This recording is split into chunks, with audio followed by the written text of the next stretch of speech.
Which professions have the worst people? Television evangelists. I think Jesus, who famously threw the money changers out of the temple for profaning a sacred space, would have a lot to say on the matter of televangelists. Some of the most broken people I've ever met were mental health workers. Can concur. There's something to Nietzsche's thoughts on staring into the abyss. It's not easy to leave the things you see and know at the office. MLM marketers, or at least those who are actually successful with MLMs. People in tech can make so much money, at such a young age, with so little education and certification, that it naturally attracts some of the worst little shits you've ever wanted to strangle with a mouse cord. The egos are in the stratosphere, but the social skills can be down somewhere in the Mariana Trench. This software engineer here, insane how overinflated everyone's egos are. Apparently knowing Python and making six figures is all it takes for a 23-year-old to think he's a god. Calm down, Jake. We're making buttons, not curing cancer. Private security military contractors. Some of those companies are top tier on the level, but more than a few are filled with guys who couldn't hack it in the military police force but still want to carry guns and tell people what to do. Restaurant and bar owners usually suck. There are exceptions. I've known a couple that were cool, but most of them are horrible idiots with weird god complexes. I think because most of the staff is easily replaceable, and it's an industry where it's easy to take advantage of people. I've just met some real shitheads working in bars.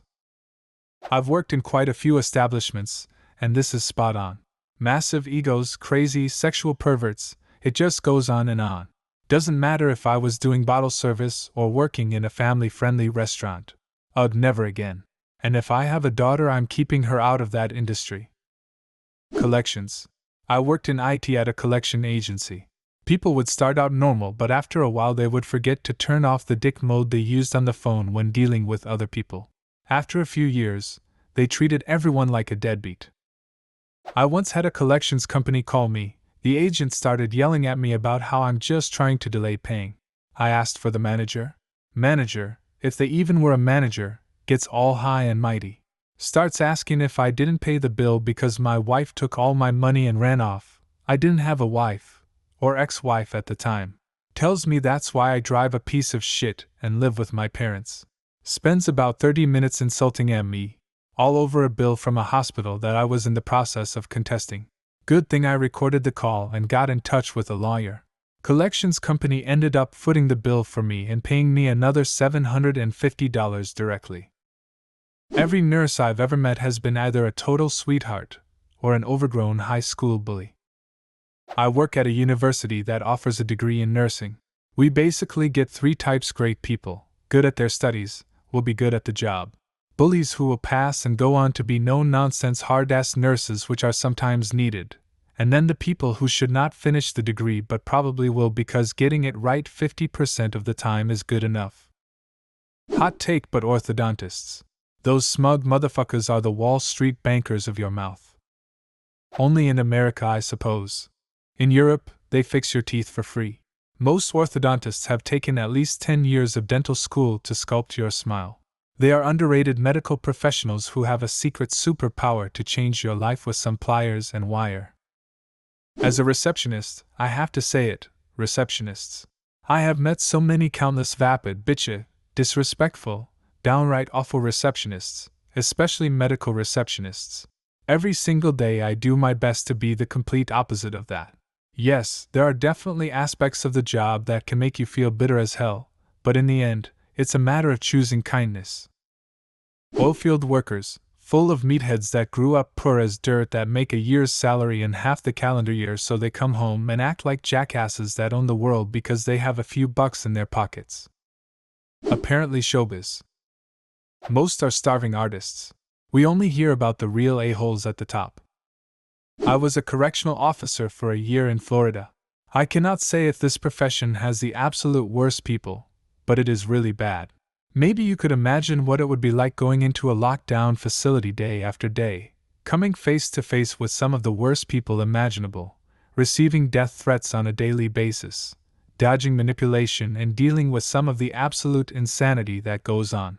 I have minor PTSD from my year there. The energy in a place like that affects everyone there, unfortunately.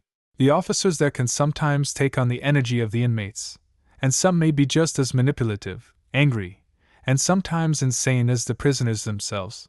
This could be a highly subjective thing. Some prisons may be different or better, but I honestly believe that no place like that can harbor a completely good person for long without fundamentally changing who they are. I left because I did not like what the environment was doing to me. I give my absolute full respect to the men and women who do that job as lifelong careers, though. There are good people that do the job, don't get me wrong. It is just incredibly hard to keep it up in the midst of such conditions. My brother was a CO in Snohomish County, WA, and was really keen on becoming a cop before he took the job. After a couple years, he decided to give up that dream, and is now a doctor of criminal justice who is rather wary of most cops and COs. He still talks shit on the majority of the people he worked with, generally failed cops with superiority complexes, which somehow sounds even worse than cops. A weird moment in my life was when I was standing in a cell with my cellie who was on murder charges, and we were watching out of our window while the CO was attempting to provoke a guy into hitting him so that he could then beat the shit out of him. Not for the first time either. And my cellie was like, "That dude is fucked up. That's right, murder buddy, that guy is fucked up." Mental health. Some excellent people. Some I would turn and run from if I saw them on the street. In my experience as a lifelong patient, early onset schizo, nursing assistants in psychiatry are the worst. They're burnout and bitter at best, usually just straight up cruel and give zero fucks about patients' emotional well-being. Seem to get a power trip from degrading us, especially the young ones. Constant drama and infighting in most institutions too, from what you can overhear. They tend to scream all the time at everything. I've met a few decent ones. But then I've also met one that got fired because he raped his coworker in the bathroom at night. In a pediatric ward. Loudly. We all woke up to the noise. So yeah, mixed bag. Working as a counselor, addictions specifically, so no masters in my state regs to start, I straight up find that people in my field have two types. Great at this job, and absolutely nuts. So 50-50 chance I'd never recommend the person you're seeing to someone. 3 advanced degrees and almost 15 years of experience in mental health and substance use treatment, and this is frighteningly true. I taught at a university and would fail students who weren't prepared to help others. They'd go to another class and pass. I kept a list of names to be sure no where I ever worked would hire them.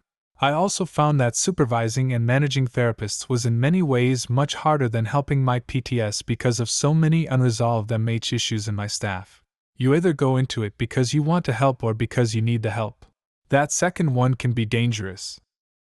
HR. The villainy of HR depends a lot on the culture handed down by company executives. My experiences with my HR department, even the one time I fucked up and had to be reprimanded, were very helpful and caring. The time I fucked up, the head of HR actually opted to take the meeting with me, and she made it very clear that she did not want to let me go, and asked me what she could do to help me so that the issue wouldn't happen again. We spent about a half hour talking it out and figuring out what to do. It was a personal life thing causing me to not get things done, and it led to me taking liberties with company time.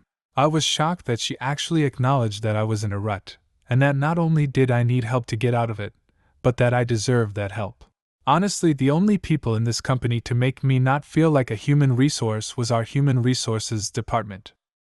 Soldiers. Not to insult the people who are just trying to live their lives or do have a desire to keep land safe, but for some reason a lot of the people who openly claim to be military are self-absorbed, arrogant, pushy, aggressive, and seem to like threatening people who disagree with them. They look down on other citizens and seem to think that they deserve our praise just for existing. Agreed. Haven't gone 6 months at my unit without a rape, sexual assault, or theft. Lots of interesting and great people. But giant shitbags ruin a lot of it. Trust your fellow soldier with your life, but be sure to lock up your iPad before you leave. I went to college in a military town. Lived there for 2 years in an apartment complex 90% occupied by soldiers stationed at the base, and a lot of my classmates at the university were veterans. I'd say 1/4 of them are just regular people, nothing really to be said about them. 1/4 are some of the coolest people you'll ever meet. However, easily half of them are some of the most self-entitled fucking man-children who respond to literally everything with violence. Marines were always the worst. Worst apartments I've ever lived in. Fights, screaming, guys beating their wives all the time. I swear the fucking police just sat in the parking lot sometimes just waiting for the next call. They're the worst drivers too. Stereotype is put on old Asian women, but they're Formula 1 quality compared to soldiers. Which professions have the worst people? Leave a comment and subscribe to the channel if you want to see more videos like this one.